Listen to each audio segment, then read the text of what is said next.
maravilloso. O sea, la mejor imagen que vais a ver hoy.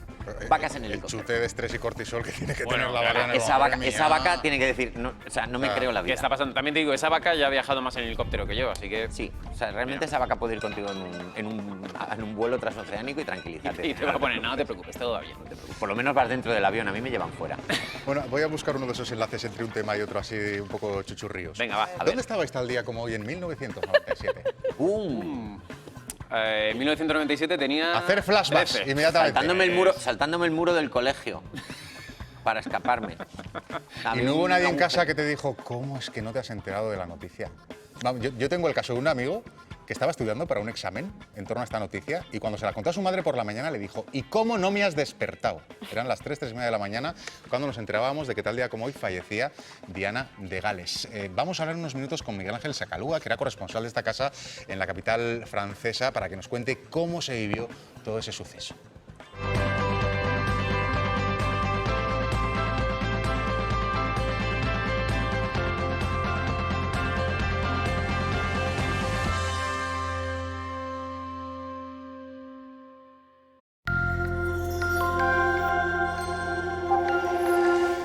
Pues vamos ya con Cristina. Además, me decía Sigor, arrancamos con una imagen muy esperada. Muy esperada y muy aplaudida por esa transparencia. Mírala, la princesa Leonor pasa ya sus primeras horas en el Atlantic College de Gales, el centro donde cursará sus estudios los próximos 2 años. Pero ¿cómo va a ser su día a día? ¿Cómo es el internado donde va a vivir? ¿Qué podrá hacer en su tiempo libre? En unos minutos vamos a charlar, sí, con una exalumna de este prestigioso centro. Además, esta alumna, les cuento, les adelanto, fue becada. Y ella nos va a contar todos los detalles de lo que aquí, de lo que allí ocurre. Buenos días, Carmen. Buenos días, y yo creo que van a ser los 2 años más felices de su vida. Pues qué bien, ¿eh? Qué bonito ser Seguro. feliz, o por lo menos intentarlo, ¿verdad, Nicolás? Pues sí. ¿Mejor después del yoga de ayer? Bueno, yo creo que mejor y además creo que todo el mundo me está preguntando y creo que estamos instaurando un poco que la gente se anime a probarlo porque es muy necesario más en estos años y en este tiempo de vida tan rara que nos está tocando vivir. Darle salidas a la gente. Paco Tomás, ¿a que sí? Hombre, darle salidas a la gente. A la gente siempre hay que darle salidas. Valeria, vamos a ello, nos ponemos a ello. Que Oye, es un día... Perdóname, rápida. Dime. Es muy importante ese tipo de imagen, dice mucho, porque cuando tú haces este tipo de fotos, restas valor a que el paparazzi o demás la agobien. Es decir, tú estás ya devaluando esa imagen, entonces de entrada me parece muy bien que hagan ese tipo de reportajes. Un poquito de influencia. Enseguida vamos a entrar en ese debate, pero bueno, creo que todos los que estamos aquí lo sabemos. Tal día como hoy hace, madre mía, ya 24 años que nos despertábamos así.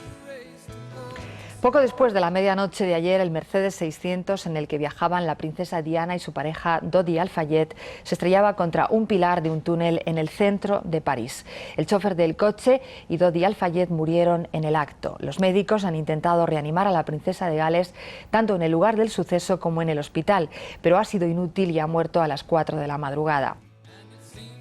Todavía sobrecoge ver esas imágenes porque a todos nos sobrecogió la inesperada muerte de Diana de Gales a los 36 años, sí señores, tenía solo 36 años. Seguramente muchos de ustedes recuerdan qué es lo que estaban haciendo en ese momento, aquel 31 de agosto de 1997, para quien se convirtió en inolvidable, sin duda, seguro que fue para nuestro corresponsal de Televisión Española en París en aquellos años, Miguel Ángel Sacalúa. Miguel Ángel, buenos días. Madre mía, ¿cómo recuerdas aquella fatídica noche del 31 de agosto? Porque tú tuviste que volar rápidamente hacia París. Pues sí, efectivamente, la recuerdo con muchísimo agobio, porque yo estaba cenando en Madrid, estaba terminando mis vacaciones, cenando en casa de unos amigos, y de vuelta a casa, al escuchar la radio del taxi, bueno, pues me enteré de la noticia y tuve que volar al día siguiente a primera hora de la mañana hacia París, pues para cubrir la información, evidentemente.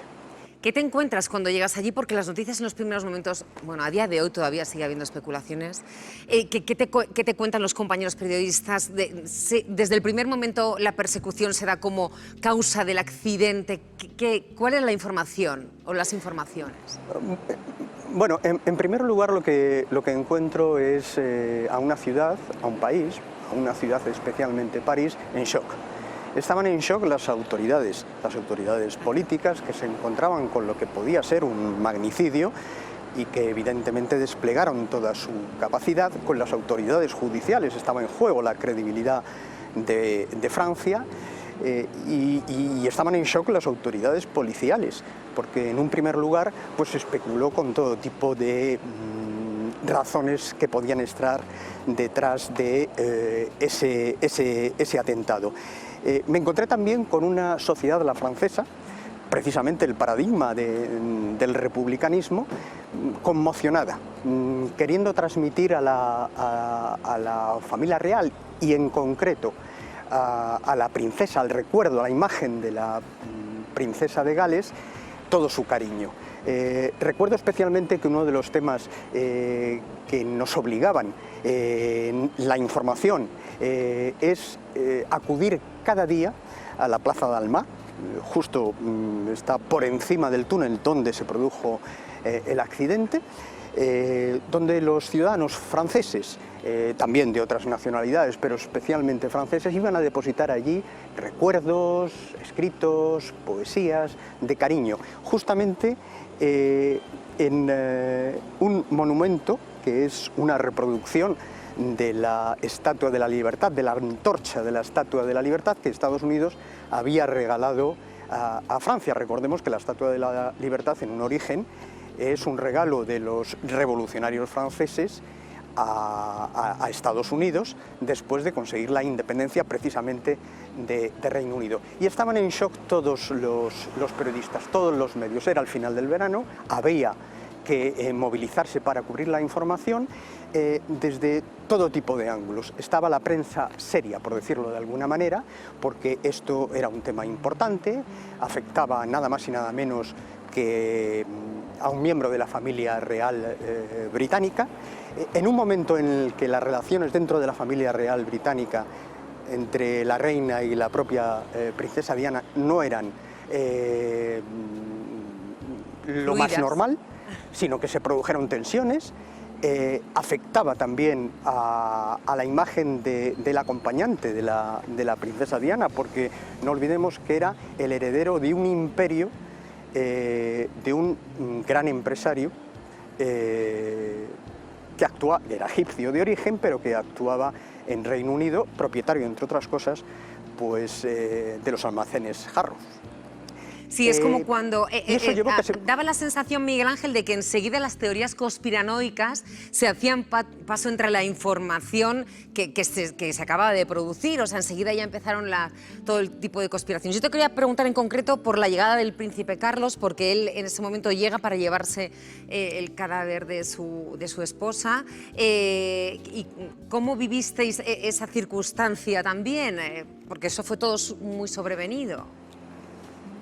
Bueno, el hecho de que esto llamara también a la prensa rosa y a la prensa amarilla, pues desató todo tipo de especulaciones, todo tipo de supuestas filtraciones sobre cómo se había producido ese suceso, cuál era el origen de ese suceso, que llevó fundamentalmente a 5 vías de investigación. Una, que fuera un atentado terrorista. No olvidemos que en aquella época, aunque el islamismo, el yihadismo como tal, se extendió con posterioridad, pero en aquella época actuaba ya y operaba el YIA o la YIA argelina, que causó muchos problemas a las autoridades francesas. Se habló también de que sería el propio padre de Dodi Al-Fayed el que hubiera organizado para separar a su hijo de la princesa Diana, porque tampoco estaba muy convencido de eso. Se habló incluso de la propia Casa Real, se habló de las mafias que podrían estar detrás de ello y por supuesto se habló del accidente. Ten en cuenta que este capítulo, este suceso, reúne los elementos claves de un thriller. Sí, sí. No. Estamos hablando de una princesa que tiene la antihistoria de una princesa, que empezó siendo una joven de la aristocracia británica, que terminó casándose con el heredero de la corona, pero que después rompió, bueno, la historia que todos conocemos. Recuerdo que uno de los elementos fundamentales en la investigación esos días era saber si la princesa Diana estaba embarazada. Sí. Por eso se esperó a que se supiera el resultado de la autopsia, porque no era un tema solamente de prensa rosa, es que si estaba embarazada ahí nacía un hijo o una hija vinculada a la Casa Real y vinculada al Imperio Británico, al Imperio empresarial de Al-Fayed. Por lo tanto, de los Al-Fayed, y por lo tanto podía ser un eventual sucesor. En algún momento. Enseguida, Miguel Ángel, vamos a hablar de ese asunto también con Concha Calleja. Es que, fíjate, Carmen, lo que es, se podría hablar de la maldición de Diana de Gales.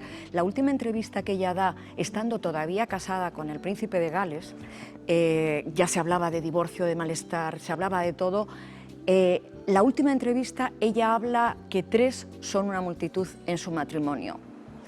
Y ahora, 24 años después, siguen siendo 3 en el matrimonio, porque Diana de Gales sigue estando presente. Claro. Y la prueba es que la hemos visto, la continuidad va con Meghan y Harry.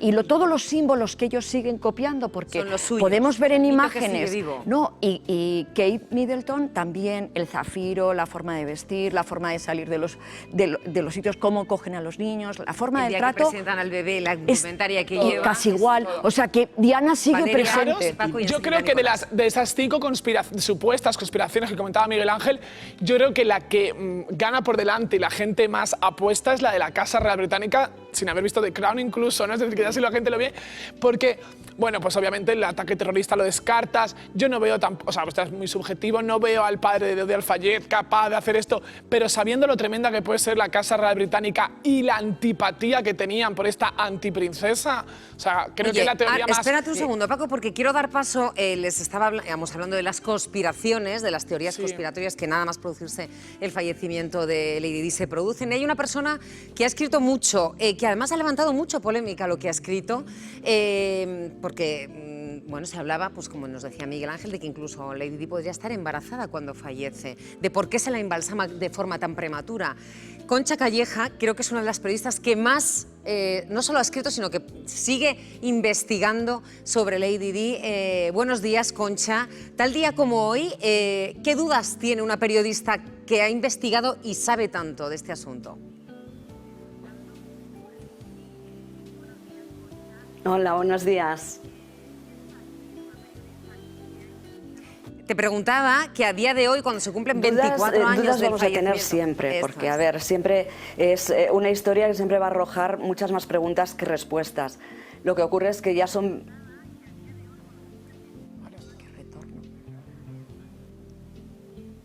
¿Sí? Retardo. Sigue. Tiene problemas con el retorno. Sí.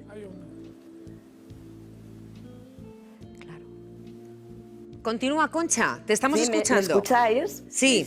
Bueno, os decía que 24 años después aún continuamos teniendo muchas más... ¿Me estáis escuchando? Bien, pues nada, a tu pregunta.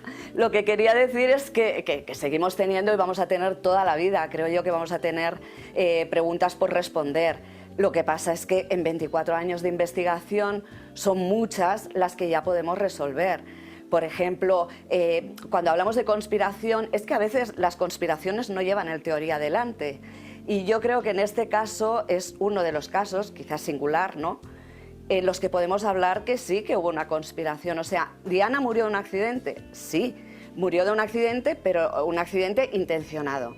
Y a mí, a día de hoy, no me cabe duda. Es cierto que con todos los documentos que ya se pueden ver, de hecho muchos de ellos salen en mi libro, a mí me gusta que las personas pues pongan en cuarentena esto y que hagan sus propias investigaciones, pero documentadas, no al tuntún.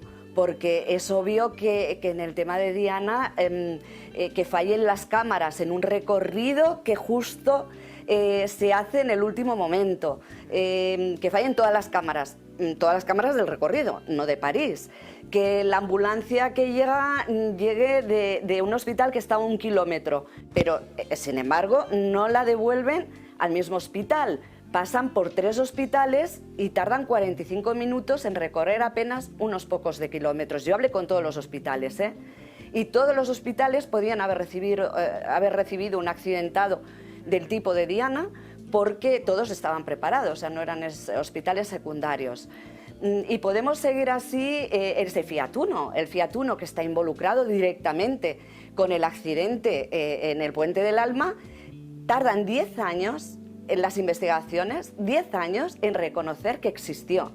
Y curiosamente es cuando se empieza a investigar judicialmente el tema de lo que pasó esa noche. Y curioso que antes de que el señor que conducía el Fiat Uno blanco, justo antes de que declarara, aparece incinerado en su coche. Entonces, podemos seguir hablando así de cosas que realmente no cuadran, porque es que no cuadran casi ninguna, porque se limpia tan rápidamente una escena de un accidente, cuando en un accidente normal se tarda mucho rato en ver qué ha pasado, vienen peritos, forenses, ahí va todo muy rápido y se limpia 2 veces. En la teoría porque de desaparecen Ockham los no creen, esa de que lo más sencillo a veces es lo más probable, ¿no? Yo sí que defiendo que Concha Calle es una persona que lleva muchísimo tiempo detrás de esta historia, que ha hablado con muchísima gente y bueno, ahí lo ven ustedes, todos los flecos, todas las cosas que se concatenaron esa fatídica noche del 31 de agosto de 1997 y que hoy queríamos recordar, y por eso especialmente con ella. Concha, compañera, un beso muy fuerte y muchas gracias. Y sobre todo... Despido, creo que todavía nos escucha Miguel Ángel Sacaluga. Es un placer que los maestros de esta casa, los que han defendido la información rigurosa, vuelvan y nos contéis y nos hagáis partícipes de aquellos momentos que siguen siendo, pues eso, revisados, cuestionados, recordados. Así que un placer, Miguel Ángel. Muchas gracias. Un placer y además pues era inapelable estar aquí con vosotros, dado los argumentos que utilizó la compañera que me contactó, que no fueron otros que en las tertulias de Televisión Española haya periodistas de Televisión Española. Ay, qué bien. Un beso muy fuerte, Miguel Ángel. Hasta pronto, Hasta pronto. Cristina, y se nos olvida que también el chofer tenía un índice de alcohol alto y luego se acusó también a los paparazzis que perseguían al coche, Claro, que lo obligó a correr muchísimo y a estrellarse contra una columna. Porque todas las teorías de la conspiración llegan un poco después, comienzan con las declaraciones de Al-Fayed, pero la primera corriente de opinión que invade el mundo es los paparazzis. Sí, la culpa a la prensa. Y hay una persecución a ese tipo de profesionales muy dura, muy dura. Se les abrió juicio. A ver, es verdad que había cierto acoso, es decir, una cosa no va a quitar la otra. Es decir, pero el acoso te convierte en asesino. No, por supuesto que no. Pero sí que recordemos que justo en ese momento de los 90, cuando había un apogeo absoluto del momento de los paparazzi y de la persecución. Es verdad que esto viene muy bien para Sí, bueno, esto yo quiero decir dos cosas al respecto, que creo que esta es una de esas historias que nunca vamos a saber lo que realmente ocurrió, porque creo que hay demasiados intereses internacionales creados, la corona, el gobierno francés, todo esto. En cuanto a los paparazzi, sí que es verdad que era una época en la que no había redes sociales, ¿no? Y había un acoso que era realmente tremendo. Y el acoso que yo, evidentemente, en una minimísima menor medida he vivido, ha habido veces que es muy peligroso. Eso no quiere decir que esto tuvieran responsabilidad, yo creo que es una cosa Hace poco nos contaba montada, Gonzalo, ¿no? ¿Verdad, Miró? También lo mismo, ¿no? Esas persecuciones donde hay un coche que se le pone detrás para no dejarle pasar en una calle, entonces él tiene que acabar haciendo una triquiñuela. ¿A ti te ha pasado algo así? Bueno, me han pasado muchísimas cosas, evidentemente, hace muchos años. Había momentos de, a lo mejor, mayor popularidad de tener 11 coches persiguiéndote por Madrid con estrategias para ponerte en situaciones complicadas y provocar en ti una reacción negativa. O sea, así debe ser. Vamos con la princesa Leonor. Qué gusto, ¿eh? Qué gusto. Mira, estas que van a ver son las primeras imágenes de la princesa Leonor en el Atlantic College de Gales, el internado donde va a pasar los próximos 2 años estudiando bachillerato internacional. Les cuento, 4 horas antes, sobre las 2 de la tarde creo que era, la Casa Real distribuía estas otras imágenes. Estas imágenes han hecho muchísima ilusión, han sido muy comentadas y además muy aplaudidas. Ahora lo cuento con Carmen y con el resto, porque la vemos así, como una familia normal, despidiéndose de su hija que se va a estudiar fuera. Ahí está una familia que, bueno, que no es normal, que son los reyes. Que no hay nadie más en el aeropuerto, además. Con la infanta. Pero no dejan entrar ahora a la gente que no En vuelva. la Terminal 4 del claro. aeropuerto de Madrid ven ese abrazo, esa tristeza de la infanta Sofía al despedirse de su hermana, que no es su hermana, sino que todos sabemos que es su mejor amiga. Bueno, pues ese abrazo que muchos padres han protagonizado en las últimas horas y que también han protagonizado nuestros reyes, y lo más aplaudido es que hayamos podido verlo. Creo que esto, y lo adelantabas tú antes, Valeria, es de agradecer. Es de agradecer y es muy inteligente, volvemos a lo mismo. Tú quieres que una imagen se devalúe y no valga y no te estén acosando, lo que hablábamos hace un rato, da la foto. Y una vez da la foto ya no vale nada al día siguiente por parte de otro medio. Y aparte esto hace que ¿Tú la no familia... sabías que iban a, Sí. que iba a haber 2 packs? Sí. Por un lado el aeropuerto y por Y otro a lado última la hora- llegada al cole. Entonces, Sí. ¿cuándo viajó Es la que, princesa? fíjate, yo aquí tengo dudas. Yo no sé si por seguridad ¿Sí viajó no se ayer? dice exactamente la fecha, porque el colegio, lo que tiene este colegio es que abre 10 días antes, el día 19, abrió ya las puertas para los de primero de bachillerato, que es el caso de Leonor. Entonces, abren antes para que los críos vayan, porque le dan mucha Integrándose, importancia a la relación social, Sí. a las De hecho, los de interacciones y a segundo formar reciben grupos. a los de primero. Entonces, Esperad. por eso Estáis abren hablando de 10 cómo funciona el colegio. abren antes para que tú te enteres, los de segundo te ayuden. ¿Queréis O sea, hablar con alguien que ha estudiado Claro, ahí? y sobre todo ¿Vamos si a ese ello? alguien se enamoró en este colegio, porque es el momento Que alguien... Sí, Bueno, claro. a ver. Qué Yo creo romántica eres, que Carmen. están hablando de cómo va a ser su Porque día a estás día. solo. Ayer les adelantamos que se Padres. tenía que lavar su... Eso decían, que Claro. se tenía que lavar su ropa, que daban mucha importancia a... Hacer su cama. Sí, exacto, hacer su cama, que tenían que hacer una extraescolar y podían elegir entre cosas muy interesantes, incluso cuidar de abejas. Todos estos 2 interrogantes mundos. nos los va a despejar ahora una invitada que tenemos, se llama Jessica Rodríguez Lozano. Ella es ingeniera industrial y estudiaste, buenos días Jessica, en el mismo centro al que que ya está allí la hija de los Reyes. Cuéntanos de todo lo que se ha contado, qué es lo que más te ha llamado la atención y qué es lo verídico, sobre todo eso. Buenos días. Buenos días, pues la verdad es que no he estado muy al tanto de lo que se, a pesar de la repercusión de lo que se ha contado, en general es bastante cierto todo lo que se ha contado del colegio. A ver, comentaba Paco, Leonor, según haya llegado, la princesa llegó ayer y la reciben los alumnos del segundo curso de bachillerato, ¿no? Correcto, es lo habitual. El segundo año los alumnos de segundo de bachillerato se van un mes antes, disfrutan de ese mes juntos antes de que lleguen los nuevos alumnos.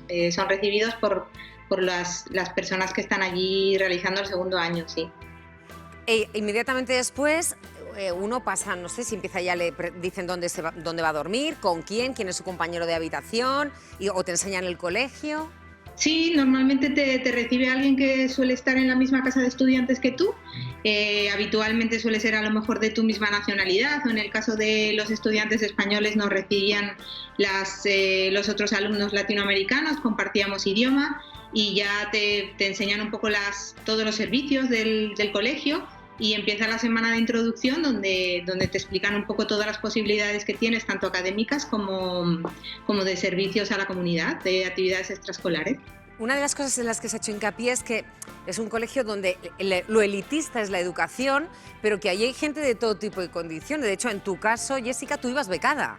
Sí, de hecho, os agradezco muchísimo la invitación, creo que es muy importante porque a lo mejor es lo que más se ha dudado de todo esto, de este proceso, es que no solo se puede acceder mediante pago, en realidad el alumnado que accede mediante pago es un porcentaje bajo y el resto de los alumnos accedemos con becas parciales, incluso totales, a la educación y a la estancia de los 2 años. A ver, ¿qué le quieres Bueno, preguntar a muchas Jessica? preguntas. Que antes teníais No, muchas preguntas. Yo le quiero preguntar, porque he leído que se cena a las 5 de la tarde. Claro, ver. esto para quien viene de España le trastoca muchísimo. ¿Cómo llevas eso? ¿Cómo llevabais eso? Correcto, los horarios son europeos y son mucho más temprano de lo que estamos acostumbrados aquí en España. Bueno, pues te acostumbras al clima, te acostumbras a hacerlo todo un poco más temprano y lo llevas con normalidad. También hemos leído que no gusta nada en el centro la ostentación, Ajá. a diferencia de los centros a lo mejor Siente. educativos suizos, donde se presume mucho de quién es papá, de quién es mamá. En ese centro creo que está muy mal visto. Bueno, no es un centro al uso, es correcto eso. Realmente, más o menos el alumnado son unas 300 personas que vienen de distintos rincones del mundo. Hay nacionalidades de cada continente y además hay todo el espectro social. Hay estudiantes que vienen refugiados a personas pues de entornos más favorecidos y la verdad es que la situación se vive con total normalidad. convivencia y es una de las oportunidades que ofrece el colegio. Jessica, lo normal también es llegar días antes, la semana antes, cuando abren el colegio, para ir acostumbrándose y acoplándose y formar esos grupos que son tan importantes luego para el colegio, para el desarrollo del año. ¿No te sorprende que justo haya ido el mismo día que empiezan? No, es lo habitual. Imagino, no estoy al tanto de las fechas de incorporación, pero es lo habitual. Se suele viajar el día que recomienda el colegio. Que recomienda. ¿No vuelves a tener contacto, entiendo, con tus padres ni con tu familia? Creo que hay unas vacaciones en Navidades, Jessica, y luego ya en verano. O sea, entre medias no hay ninguna posibilidad de viajar a España. Viene ahora el día 22 de octubre hasta el 30, vienen porque hay vacaciones en el colegio, el calendario oficial, no por ella, pero ella aprovechará para dar trimestre, que se los pueden llamar premios, en este tipo de colegio. Yo quería preguntar a los Jessica premios Princesa de Asturias. A ver, te pregunta Nicolás. Bueno, a ver, ella tendrá algunas obligaciones que tendrá que compartir atender y compartir con su educación. Pero yo quería una pregunta, si los fines de semana, por ejemplo, si tenéis la posibilidad de salir un poco, digamos, por vuestra cuenta. Aire, o sea, ¿no? Si podrá salir la princesa con sus amigas a pasar un fin de semana como si fuera una persona normal. La verdad es que me sabe un poco mal no poder responderos a estas cosas porque al final yo hace 20 años que completé los estudios allí y hay cosas que sé que han cambiado, me constan. Lo habitual es eso, por semana hay un horario en el que hay que estar de vuelta en la casa y habitualmente por semana no se sale del centro y los fines de semana antes había la posibilidad de poder salir a las aldeas cercanas o incluso acercarse a Cardiff, a la capital, a pasar el fin de semana, dependiendo también de si había otras actividades programadas dentro del colegio. Mira, de hecho, pero teníais también toque de queda antes de que existiese el término toque de queda. Sí. Es que, ¿qué ocurre si alguien no está ya a las 9:30? Es decir, que a lo mejor te ha pasado que has llegado tarde. ¿Te refieres a la gamberrilla?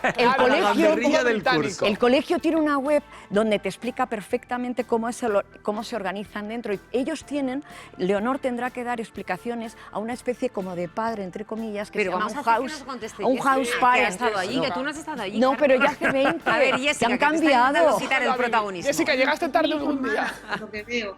Sí, correcto. Se pasa como un control cada día por unos profesores que viven en una casa que está anexa a cada una de las casas de estudiantes. En mi caso, pues no se dio nunca esa situación. Lo habitual es que todo el mundo esté de vuelta a la hora estipulada y no sé, me imagino que se tomarían medidas correctivas, no sé de qué tipo, porque en los 2 años que yo pasé allí nunca se dio esa situación. Pues Jessica, te voy a ser sincera y después de oírte, creo que, y al margen de cualquier tipo de otra consideración, creo que es una buena elección para nuestra princesa, ¿verdad? Lo ha elegido ella. Colegio. Sí.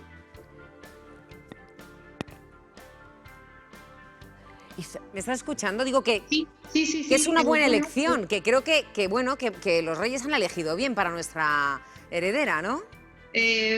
Bueno, yo está la parte sentimental del colegio, evidentemente, para mí es una de las experiencias más enriquecedoras de mi vida y apoyo y desde aquí animo a cualquier estudiante que cumpla los requisitos y que le apetezca probar la oportunidad, que se animen y que lo hagan, que se puede conseguir, que yo vengo de una familia normal y corriente, de un pueblo de Asturias, soy fruto de la educación pública. ¿De Luanco, puede ser?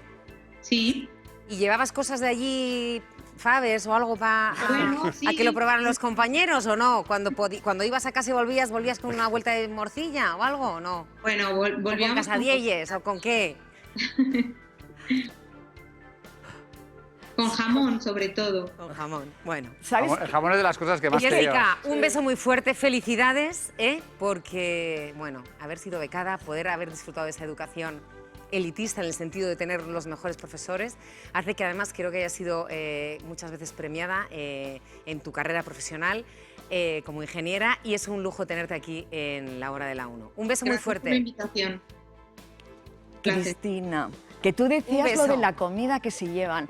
Las casas, como son por nacionalidades, por países, a veces abren la casa y ellos cocinan y hacen una demostración, así que Leonor, que creo que se le da bien la cocina, a lo mejor hace tortilla de patata o una paella para los compañeros, o sea que no lo descartéis. Vale, vamos hablando de reconocimientos.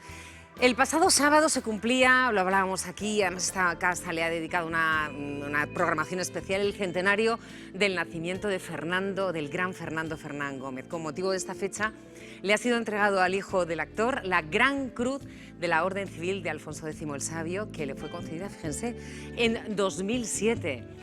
Pues el galardón fue entregado un año después por el entonces presidente del gobierno, José Luis Rodríguez Zapatero, a su viuda, Emma Cohen. Pero la condecoración ha permanecido custodiada todos estos años, estos 14 años, en la Filmoteca Nacional. Hoy tenemos el honor de recibir en esta casa al hijo de Fernando Fernán Gómez. Fernando Fernán Gómez, hijo, muy buenos días y, como le digo, un placer que esté hablando hoy en esta casa. Buenos días y muchísimas gracias por permitirme entrar en esa vuestra casa y la de todos. ¿Cómo fue ese momento? Es verdad que la condecoración se le da hace 14 años, pero yo creo que la emoción debía ser la misma, como si se le acabara de otorgar en ese instante, ¿no, Fernando? Sí, sí, desde luego. Me dijo Josécho Cerdán, que es el director de la Filmoteca, somos muy buenos amigos. Un día me dijo que tenía esta condecoración allí, que se había quedado en el Cine Doré y que me la tenía que dar. Y cuando yo le dije, oye, pues venga, dame la chapa esta, y esta, dice, no, porque me acaban de llamar del ministerio y que quieren hacer un acto y que te la va a entregar el propio ministro. Bueno, pues oye, mejor, mucho mejor. Entonces el día que se cumplía el centenario, pues me la entregó Miquel Iceta en el ministerio. Fue un acto muy íntimo y muy agradable. Cierro los ojos, Fernando, sí. Y es que le escucho a él un poco. Sí. E incluso le escucho a él sí, y ese movimiento de la mano. Como esa, y no sé si te lo dice. Como esa ironía claro. Incluso que tenía y esa sorna que tenía Fernando Gómez. ¿Qué hubiera dicho, Fernando, qué hubiera dicho tu padre si lo hubiera recibido en vida? ¿Qué hubiera dicho, qué le hubiera dicho al ministro, a Miquel Iceta? Hombre, pues le hubiera estado agradecido y le hubiera gastado alguna broma, porque él, cada vez que le daban un premio, que los llamaba chapas, pues estaba agradecido al que se lo daba, evidentemente, ¿no? Hombre, y ha tenido premios a montón. Siempre es de agradecer que te den premios. Claro, Goyas, medalla al trabajo, Sí, medalla a las bellas sí. artes, merecidísimo. Pero ¿por qué estaba en la Filmoteca Sí. y no estaba en poder de la familia? Bueno, pues esto allí se quedó, ¿no? El día que se la entregaron a Emma, estábamos allí en el Cine Doré y yo no sé por qué, no, la verdad es que no sé por qué, pero allí se quedó. Yo no sabía que estaba allí, ¿eh? Yo creí que se la había llevado Emma a casa y cuando Josécho Cerdán entró de director de la Filmoteca y me comentó que había encontrado esto buscando cosas para el centenario de mi padre, buscando documentación y cosas en los archivos, encontró esto y me dijo que me la iba a dar y digo, pues bien, me viene muy bien, dámela porque no la tengo. Y entonces es cuando me comentó, pues espérate unos días y de repente me dijo pues que me la iba a dar el ministro. Muy bien, oye. Fernando, no hizo el viaje a ninguna parte. ¿Tú sabes cuál fue tu primera palabra? La primera palabra que pronunciaste cuando eras pequeño. Sí. ¿Lo sabes? Taxi. Taxi. Bueno, pues ahora además de saberlo Sí, tú, porque yo... además de saberlo tú, lo vas a ver el resto de la audiencia de Televisión Española porque se lo vamos a enseñar. Escúchales, escucha a tu padre. La primera palabra que aprendió a pronunciar mi hijo Fernando no fue mamá, ni papá, ni padre, ni Dios, fue taxi. Taxi. De las veces que nos oía a María Dolores y a mí parados en un sitio diciendo taxi, taxi. Esto es muy tremendo. Era muy Fernando Gómez. Es muy de tu familia Era una esto, época en que había muy pocos taxis, ¿eh? Había muy pocos taxis en Madrid, costaba mucho conseguir uno. Y yo pues lo que les oía a ellos, ¿no? Y fue lo primero que dije. De tu padre se dice que fue un creador total, muy rápido. Hoy, el otro día nos contaba Lolita que cuando estaban ensayando y él llegaba y decía, bueno, se sabe todo el mundo su papel. ¿Cómo era como padre, Fernando Fernán Gómez? Pues era magnífico los ratos que podíamos disfrutar de él a partir de la separación con mi madre, que eran escasos, porque nos veíamos a lo mejor una vez a la semana para comer con él. disfrutábamos muchísimo y yo creo que él también disfrutaba de sus hijos, de mi hermana Elena y de mí. Yo creo que era muy buen padre. Y tan querido por la profesión, modo. O sea, absolutamente querido por idolatrado, todos sus compañeros, sí, merecidísimamente. Fernando, obviamente la carrera como actor de tu padre es increíble, sublime y multipremiada, pero es un director de cine excelente y a mí me da a veces la sensación de que tan amplia carrera como actor a veces no se ha valorado suficientemente la de director. ¿Tienes esa sensación? Sí, bueno, como director hizo películas extraordinarias. Tremendas, sí, sí, Lo que pasa es que España, claro, era en una época en que el cine español no estaba valorado fuera y la única forma de que te reconozcan en algún sitio es que te lo reconozcan fuera. Aquí nadie es poeta, bueno, nadie es profeta en su tierra aquí, ¿no? Pero yo francamente creo que es de los mejores directores que ha habido aquí. La prueba está que tiene 2 películas geniales que estuvieron en su momento prohibidas por la censura, las 2, ¿no? ¿Cuáles son? El mundo sigue el mundo sigue y El extraño viaje. Esas 2 películas en su momento claro, no se pudieron exhibir hasta muchos años después de realizadas. Yo le tengo que agradecer a Fernando Fernán Gómez y a la gente de su generación cómo han retratado una España que no salía en los libros. Es una España mucho más real, auténtica, y es de agradecer, independientemente del carácter que tenía su padre, que a mí me daba miedo. No, pero, ese famoso, que no lo voy a decir, a la tal, pues eso lo decía. Fernando, cuéntanos. No, pero eso fue un arranque, eso... Claro. Vamos a ver, si no hubiese habido en ese momento allí una cámara, no se hubiese enterado nadie. Pero había una cámara de televisión y por eso... Y entonces se ha repetido 1 y 1000 veces. Sí, pero ¿cómo retrataban la sociedad? En lugar de repetir otras cosas, ¿no? Ha dejado frases mucho más memorables, como aquella de que a los actores les pagan por esperar, ¿no? Que ahora hoy en día la dice mucho la profesión, ¿no? Aquello de que si ganas un premio luego se olvidan de ti porque creen que estás muy caro. Y yo creo que incluso Fernando Gómez, creo que nos ha dado lecciones a todos. No sé qué lección de vida, ¿no?, tiene Fernando que le haya dado su padre, porque todos sentimos que cuando escuchábamos a Fernando Fernán Gómez nos daba una lección. Sí. Nos enriquecía. ¿Qué lección sientes tú como hijo que te ha dejado tu padre? Pues nos ha dejado un legado impresionante como persona, como creador, como intelectual.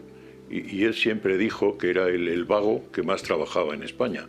La verdad es que él trabajó toda su vida muchísimo y hasta poco antes de morir estuvo haciendo pues locuciones y de todo, ¿no? Y escribiendo, murió escribiendo en realidad.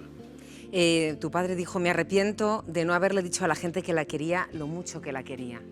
Bueno, pues antes de que sea tarde te volvemos a hacer hincapié en esta casa que admiramos y queremos mucho a tu padre, a Fernando Fernán Gómez. Muchísimas gracias, Fernando, por haber estado este ratito con nosotros. Lo guardaremos como un tesorito en esta casa que es la vuestra.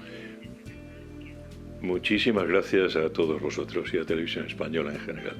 Y que sigan los reconocimientos, los que sean, que tarden los que sean. Porque yo creo que tu padre se los merece todos. Hombre, maestro absoluto. Este es el inicio, ¿no? El recibir esta chapa.